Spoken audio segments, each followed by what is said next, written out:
All right, guys, today we're going to talk about vehicle maintenance. And when I say maintenance, I am talking about the fluids that are in the vehicle. Now, everybody is fully aware that your engine oil needs to be replaced on a regular basis. Your coolant should be topped off, and you should definitely keep an eye on your brake fluid. In fact, there's even more education out there that people are more aware of their transmission fluid as well. However, there is one fluid on a Jeep that I have found is almost always overlooked. And that fluid can cause some of the most costly repairs when neglected. So not only are we going to cover what it is, I'm also going to show you how to service it and explain why it's so important. So you know what? Stick around. I think you're going to enjoy this.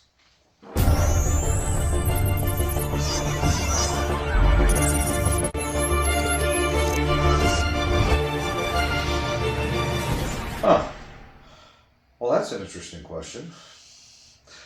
And welcome back to Jeeping for Beginners, folks. Once again, my name is Josh, and today we are talking about the maintenance of some of the fluids in your Jeep. But you know what? Before I get into that, I was just reading a post on Facebook that actually triggered an interesting thought.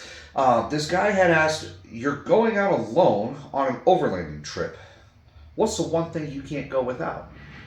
Now, I have always been a big advocate for never going out alone, especially if you're going to spend an extended amount of time out in the wilderness. However, this seems to be something that is happening a lot more and more. So maybe that is something that we should discuss. So I wanted to just ask you guys real quick, do you want me to put together a series of videos of overlanding alone, what I need to bring with me, how I have my rig set up, and what it takes to survive doing it by yourself? If that is something that you're interested in, put it in the comments down below, because I'm actually curious to see if this is something that more and more people are actually trying to do. Back to the topic at hand, however, we were talking about the one most overlooked fluid in your Jeep. If you haven't figured it out already, I am actually talking about your differential axle fluid. The reason why this is the most overlooked is because there's not necessarily a dipstick or a window to check it, and it's something that is always underneath the vehicle, out of sight, out of mind. As Jeepers, we simply depend upon our driveline. Either four-wheel drive or two-wheel drive, we expect it to go when we press on the gas. But you never stop to think what it actually takes to make it do that. To replace an axle on most of these vehicles, Rubicon or not, can cost upwards of $3,000 to $4,000.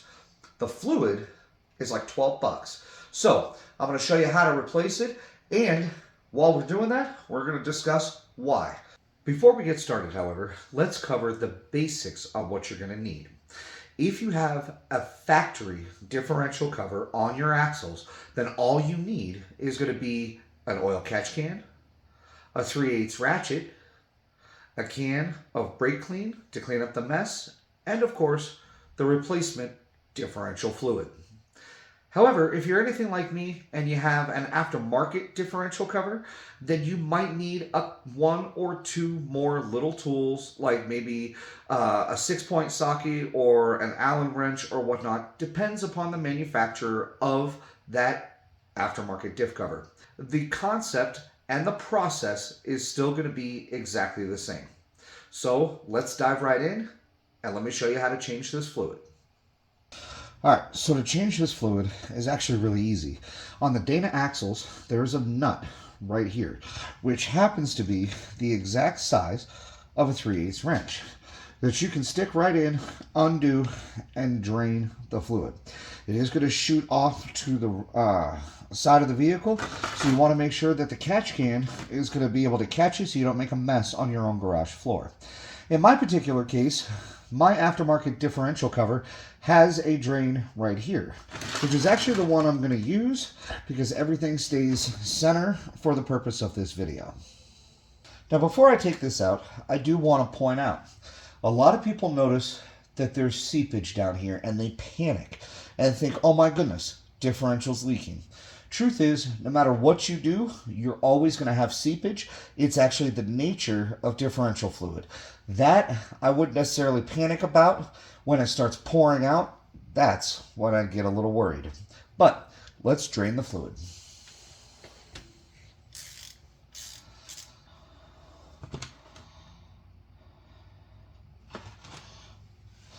Now, as the fluid comes out, you do want to see a little bit of transparency.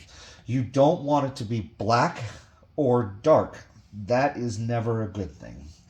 Also, one thing to keep in mind, please don't be surprised. This stuff stinks. Ugh. You also want to notice that while it's draining, that you're not getting any particulates, metal flakes, or any debris out of it. It should be straight fluid. If, however, you do start seeing metal pieces, debris, or flakes coming out with the fluid, you may have to get a little deeper and actually pull the cover off and take a look inside. In our particular case, we're simply servicing the differential, so we're going to let it drain. I don't see anything coming out, so it looks like it's pretty healthy. Now, before we move on to the step of putting the new fluid into the differential, let's talk about what kind of fluid is supposed to go in there. Now, most of your Dana axles are going to require either a 75/90 or an 80/90 weighted differential fluid. Most of that can come in either synthetic or a conventional mineral gear oil. In my particular case, I'm using Valvoline 75/140 full synthetic. Now, the general rule of thumb is you can never go lower in viscosity over what the manufacturer recommends. So if they recommend 75/140, that's what you have to go with.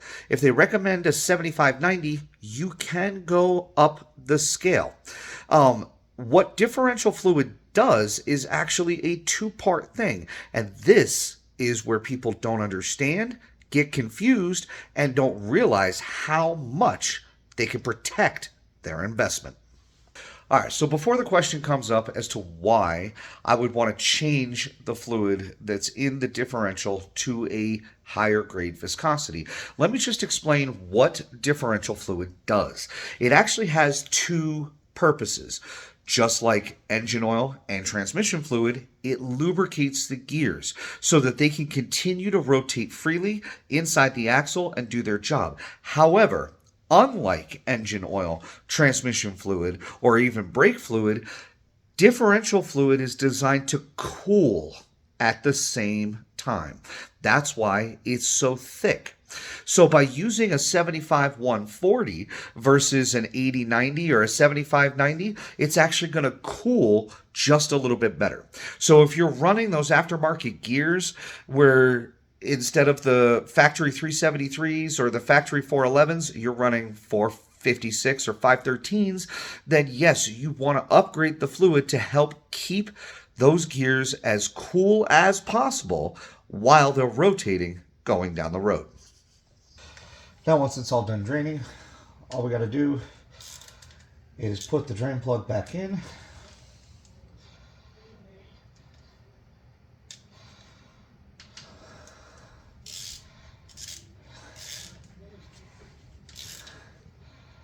Nice and tight so it doesn't leak. We'll use a little bit of our brake cleaner. And we'll just spray it down so we can get the excess differential fluid off of there. Now, you may think, all right, I'm drained, I'm done, I could move the catch can. I wouldn't do that just yet. On your factory differential cover, you're going to have another bolt right about here. Same as this one right here. It uses a 3/8 ratchet, and you just pop it out. That's going to be your fill plug as well as your level plug. Now, once again, like I mentioned, I have an aftermarket differential cover, so in the exact same spot, I simply have my level plug. This you're going to want to make sure is open. A lot of guys ask, how much fluid does the axle actually take? Well, every axle is slightly different. Your Dana 30s usually take about 2, maybe 2.5 quarts of fluid. Your Dana 44s are going to take the 2.5 to maybe 3 quarts of fluid. It really depends upon Again, the size of your differential cover, your setup, and how much fluid you actually drained out versus how much fluid you're actually putting in. There's no exact rule of thumb, and I'm not going to sit here and tell you put exactly this much fluid in there because it doesn't work that way. What you want to do is you want to add fluid until it starts coming out of this point. Now you'll notice that I've been doing this on my garage floor and not on a lift in the shop.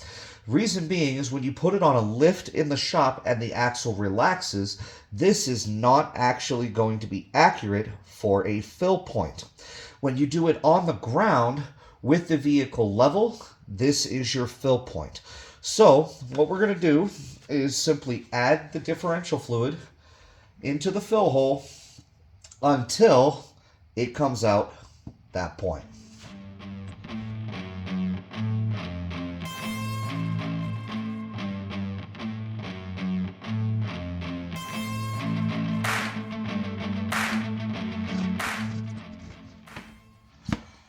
Now you'll notice that it started dripping out of this hole. That means your differential is full. You do not want to overfill the differential. If you do, you can cause cavitation inside and actually cause the collapse of your gears and bearings. You also don't want to underfill it because with not enough fluid in there, it could easily get too hot or the lubrication may not be what it needs to be. But now that we're dripping right out this hole, we know it's full. So we're simply going to plug everything right back up. So guys, that's it. It's really that simple. A bottle of differential fluid, depending upon the brand and the grade, could cost anywhere from $12 to $18. And it's done. It's protected, and that saves you thousands of dollars of repairs in the future. If it's not something that you're able to do on your own because you either don't have the tools or you got an HOA that's not going to let you drain fluids in your own personal property, most shops only charge about $90 to do this particular service. Guys, it will protect your driveline, it will protect your axles, and it will save your wallet a ton of money in the future.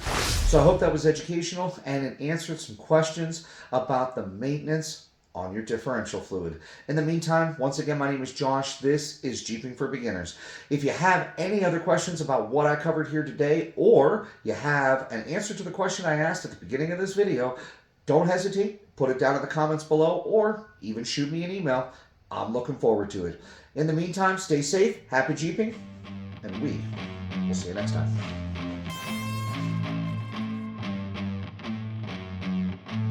Alright guys, so for those of you who are playing our little scavenger hunt, did you catch the clues that was in that video?